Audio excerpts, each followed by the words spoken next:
ये जो 160 अरकान पार्लियामेंट ने ख़त लिख दिया है और इसको मुदाखलत करार दिया है, जो अमरीकी कांग्रेसमैन ने ख़त लिखा था और कहा कि ये पाकिस्तान के मामला में मुदाखलत है, वो फैक्ट्स को से आगाह नहीं है। बड़े कंसर्न्स का इजहार किया गया पाकिस्तानी अरकान पार्लियामेंट की तरफ से।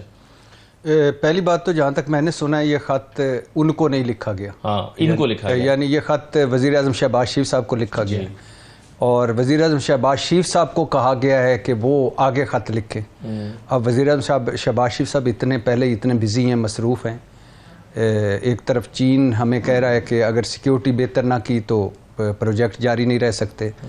दूसरी तरफ IMF जो है वो अब पहली सिमाही में ही जो $7 अरब का मुआहदा था उसमें शकूक व शुबहात आने शुरू हो गए, यानी वो कोई हदफ पूरा नहीं हो पा रहा और या नए टैक्स लगेंगे या दोबारा मुज़ाकरात होंगे। ये हमारे शहबाज राना दोस्त जो हैं उनकी रिपोर्ट है।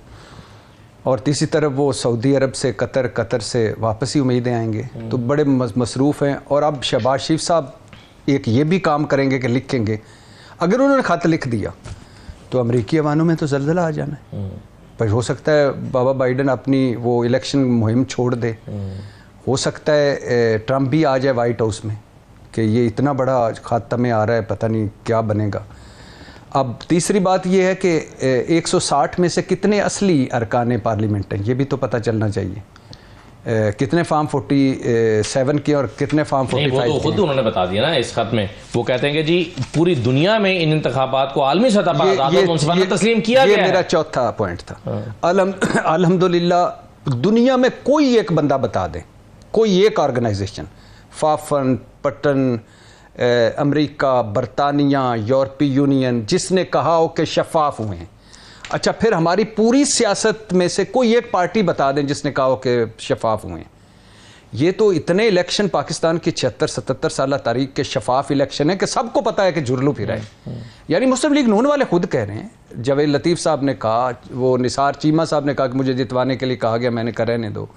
इस तरह खैर से उधर लश्करी रईसानी वो भी उन्होंने कहा। मौलाना साहब ने तो कह दिया कि असम्बलियाँ बेची गई हैं। तो अच्छा, इसको तो यानी ये तो एक मज़का खेज़ किस्म की चीज़ है। लेकिन इस खत का क्या होना है? हम जो कर्ज़ों में जकड़ा अमेरिका और IMF के रहमो करम पर मुल्क, उसने क्या खत लिखना है, क्या होना है? और जो अमरीकी कांग्रेस ने 60 से ज़्यादा ने ख़त लिखा, क्या हो गया? अमरीकी कांग्रेस ने करारदाद मंजूर कर ली, क्या हो गया? बरतानवी पार्लियामेंट के 20-22 अरकान ने ख़त लिख दिया अपने वज़ीर आज़म को, क्या हो गया? अक़वाम मुत्तहिदा के वर्किंग ग्रुप ने कहा कि रिहा करो, क्या हो गया? ना उधर से कुछ होना है और इधर से तो होना ही कुछ नहीं है। तो ये एक ऐसे ही फजूल सी एक्सरसाइज है। आप एक वैसे ही पता नहीं जिसने आइडिया दिया हासिल क्या कर रहे हैं, आप ये सवाल कर रहे हैं बेसिकली, हासिल क्या हो रहा है? जिसने आइडिया दिया है ना, उसको तो बुला के कम से कम, सबसे बड़ा अवार्ड हमारा हिलाले पाकिस्तान है कि निशाने पाकिस्तान, बहरहाल जो भी है वो दे। ठीक है, ये जो PTI की पॉलिसी या हिकमत अमली आपको नजर क्या आ रही है सर? अभी तक वैसे अनाउंसमेंट का हम इंतजार कर रहे हैं, लेकिन जो उन्होंने कहा है कि जी लाखों लोगों को निकालना है और डिसाइसिव है ये मूवमेंट अब जो चलेगी, ये डिसाइसिव कितने है, उसका कोई टाइम लिमिट भी होती है?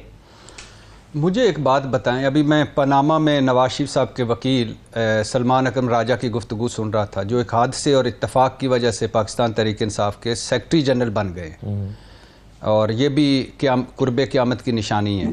और ये उन लोगों में से शामिल हैं जो रोज़ जमान पार्क में इमरान खान को बैठ के कहते थे कि ये पंजाब और KP की हुकूमत गिरा दें, लग पता जाएगा इनको, क्योंकि उनके बाद इनकी रोटियां लग जानी थी और उनके केसों की और इन सारों की। मुझे ये बताएं, पाकिस्तान तहरीक इंसाफ इमरान खान के साथ मुखलिस है? ये चाहती क्या है पाकिस्तान तहरीक इंसाफ? क्या चाहती है? हकीकी आज़ादी चाहते हैं किससे? अमेरिका से? अगर अमेरिका से आप हकीकी आज़ादी चाहते हैं तो आप उनकी जो करारदादों पर और उनके अरकान पार्लियामेंट के ख़तों पर आप लुडियाँ क्यों डालते हैं? आप अमरीकी ट्रंप से उम्मीदें क्यों लगाते हैं कि वो आएगा और साडा बेड़ा पार लंघ जाएगा? और आप जूम मीटिंग्स पर मददें क्यों मांगते हैं? ठीक, ये इनकी पॉलिसी क्या है, विजन क्या है? ये चॉकलेट है कि जो बच्चों को देना होता है, घर से निकलते हुए एक बच्चे को इज्तिजाज का चॉकलेट थमा दिया है कि पता है इनको, ये जो इनकलाबी बने हुए हैं पाकिस्तान तहरीक इंसाफ के, इनको पता है कि पाकिस्तान तहरीक इंसाफ के वर्कर के साथ क्या हुआ है। 3.25 साल में उसकी बीवियां, बेटियां, बहुएं उसकी एक फैमिली, उसकी बहनों, उसका क्या हुआ है, कारोबार उसके क्या बना है, एक साल तक लोग तो ये क्या चाहते क्या है? और वो जो एक उधर रुपोश है, एक उधर रुपोश है, उधर से नारा मारता है। और फिर तीसरी बात ये है कि 10 दिन इमरान खान को घूप अंधेरे में रखा गया। इमरान खान ने बताया जानवरों से बदतर सलूक किया गया, खाना ऐसा दिया गया कि उल्टियां आई। और क्या चाहते हैं कि उनके साथ, ये इमरान खान के साथ मुखलिस हैं।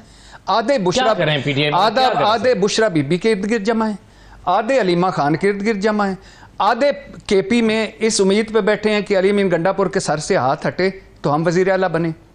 पंजाब में 4 धड़े बड़े ये इमरान खान ने कहा सलमान अकरम राजा शेर अफजल मरवत से लड़ रहा है, शेर अफजल मरवत किसी और से लड़ रहा है, फैसल चौधरी किसी और से लड़ रहा है, फवाद चौधरी किसी और। क्या चाहते हो यार, छोड़ दो, रहम करो। अगर अल्लाह ने आपको मकबूलियत दी है, मैंडेट दिया है, ये वो लोग हैं जिन्होंने 120 सीटों वाली कौमी असम्बली को लात मारी, केपी और पंजाब हुकूमतें गिराई, और आज एक सीट के लिए कौमी असम्बली में तरस रहे हैं। गवर्नर आज ना लग जाए केपी में, उस पर तरस रहे हैं। पंजाब में हमारा मैंडेट चोरी हो गया, उस पर तरस रहे हैं। तो अली और ऊपर से अली अमीन गंडापुर साहब देख लें। फिर आप जी ताज़ा एक बड़क मारी है कि पता नहीं हम क्या कर देंगे।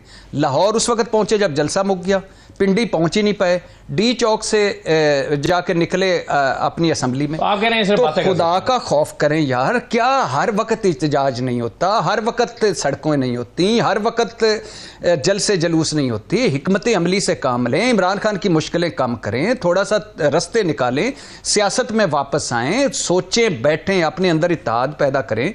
और जो ये इनमें से 90% वो हैं जिनके सर से इमरान खान का हाथ हटे, काउंसलर ना बन सके। तो इनका तो मुझे तो ऐसा लग रहा है कि जैसे इनकी ख्वाहिश है कि वो अंदर ही रहे और हम बाहर अफलातून बने रहें।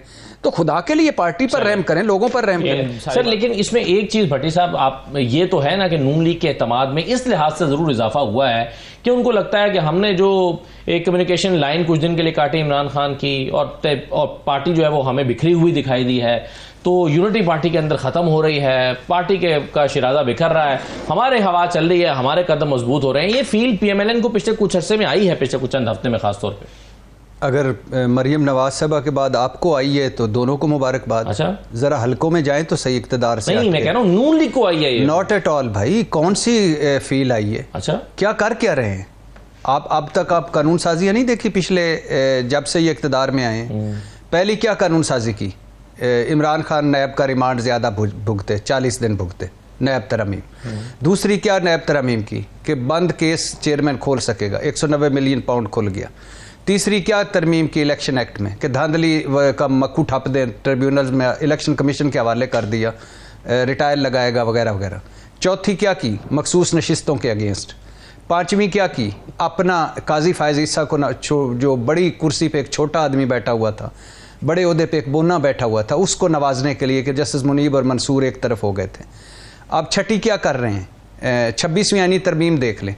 26वीं आईनी तरमीम में इस हुकूमत और रियासत के 3 पिलर थे, पार्लियामेंट, हुकूमत और आज़ाद अदलिया। आज़ाद अदलिया इन्ना लिल्लाहि व इन्ना इलैहि राजिऊन। किसी मुहज़्ज़ब मुल्क में ये होता, किसी रूल ऑफ लॉ वाले मुल्क में होता, पूरा मुल्क इस वक्त सरापा इhtजाज होता और इनको छुपने की जगह ना मिलती, जो इन्होंने 26वीं आईनी तरमीम में कर ली है और अब 27वीं लाने जा रहे हैं। तो दूसरी बात यह है कि मैंने अभी आपको रिपोर्ट बताई, IMF का मुआहदा जो $7 अरब का है, वो पहली सिमाही में उसको या ज़्यादा टैक्स लगाने पड़ेंगे। 13,000 अरब टैक्स का हदफ पूरा नहीं हो पा रहा। महंगाई जो है वो इन्होंने कहा 6-7 पे आएंगे, और इनके फिगर्स के मुताबिक चलो मैं मान लेता हूँ 9.2 पे है। ना बरामदात, ना पैदावार। किसान मरियम नवाज ने रोल दिया है, ये जो किसान जिसका ट्रैक्टर चला रही थी ना, ये रोल दिया है उन्होंने। पुलिस को जब इक़्ज़ार यकजहती भावल नगर पे थी उस वक्त गायब थी। खसूसी ट्रिब्यूनल्स बनाए हमारी आवाज़ रोकने के लिए कि, और उसके बाद इमरान खान पर पंजाब काबीना और वो जो दी के बगावत का मुकदमा और पार्टी पर पाबंदी मंजूरी दे चुकी। चादर 4 दीवारी पंजाब में बहाल है, बुनियादी इंसानी हकूक़ बहाल है। क्या अब मुस्लिम लीग नून की बॉडी लैंग्वेज क्या है? कल राना सनाउल्लाह साहब कह रहे थे कि ज़रा इस मंतक को मुझे आज तक कोई अरस्तु समझा दें।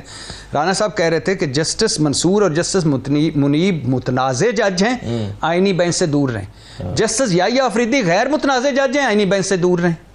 और कल उसके एक दिन बाद फरमा रहे थे कि मुल्क का बड़ा नुकसान हुआ है जस्टिस मंसूर का चीफ जस्टिस ना बनना।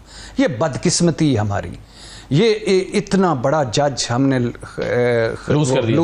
लूज क्यों किया, आगे खुद ही बताते हैं, बुग़्ज़े पीटीआई में।